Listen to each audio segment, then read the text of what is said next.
আসসালামু আলাইকুম, কেমন আছেন? আলহামদুলিল্লাহ আমি ভালো আছি। Welcome my channel Sharmila Akter blog video.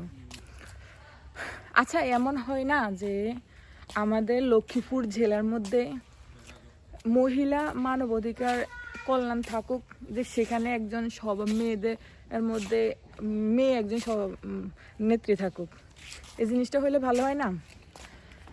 আমি চাচ্ছি আর কি, যে আমি আপনাদের কাছে বিনীত আবেদন করলাম যে লক্ষ্মীপুরে মহিলা মানব অধিকারে একজন মহিলা নেত্রী থাকুক, যেন আমরা কোনো ধরনের সমস্যা ঝামেলার মধ্যে পড়লে ওই নেত্রীর কাছে যেতে পারি, মানে মহিলা নেত্রীর কাছে যেতে পারি, যেন আমরা পুরুষদের কাছে বারবার ঘুরে ফিরে না যাওয়া লাগে। মানে এইভাবে হয়রানি হওয়া মানে এত, যাই হোক, মাথার উপর দিয়ে সব যাচ্ছে। কিছু অনেক কথা বলতে ইচ্ছে করে, কিছু কথা না হাইট রেখে কথা বলা লাগে। তো ভাই দুঃখ লাগে, দুঃখ দুঃখ কষ্ট বলেন, জিদ বলেন, মানে বেশিরভাগ কষ্টেই বলেন, যে অনেকগুলো কথা বলতে চাই না।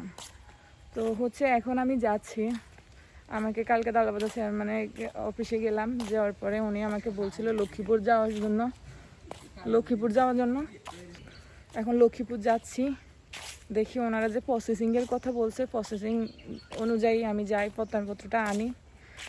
এরপরও যদি আমাকে না দেয় আর সেখানে কি বলে তারা, অবশ্যই আমি এগুলা তাদেরকে জানাবো। আবার সেখানে কি কথাগুলো বলে আপনাদেরকে আমি জানাবো। তারপর আমাকে প্রত্যয়নপত্র ওরা দিলে তারপর ওনাদের কাছে জমা দিব। এরপর দেখি, এরপরও যদি আমাকে মৃত্যু সনদটা দেয়, জানেন হয়তো কইবেন যে এই মৃত্যু সনদ একটার জন্য এত পালাপালি লাগিয়ে দিচ্ছেন কেন? এক হচ্ছে হয়রানির শিকার, দ্বিতীয় হচ্ছে একটা মৃত্যু সনদ কতটা কাজে লাগে, যার লাগে সে বুঝে, যার লাগবে না হয়তো তার প্রথম বুঝবে না, যখন লাগবে তখন সে বুঝবে যে এই কাগজটা কেন লাগে।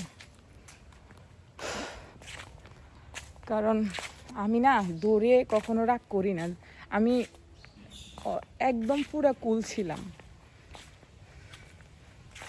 অনেক কথা বলতে ইচ্ছে করে, বলবো না, সময় হোক সব কথা বলবো। সময় যখন আসবে তখন যদি দেখি কোনো ধরনের আবারও বিপরীত ঝামেলা আমার ভিতরে চলে আসে তখন বলবো। তো এ পর্যন্তই থাকুক, পরবর্তী ভিডিওতে আপনাদের সাথে আবারও দেখা হবে। ভালো থাকবেন, সুস্থ থাকবেন, সবার জন্য দোয়া রইল, সবাই আমার জন্য দোয়া করবেন। আসসালামু আলাইকুম, আল্লাহ হাফেজ।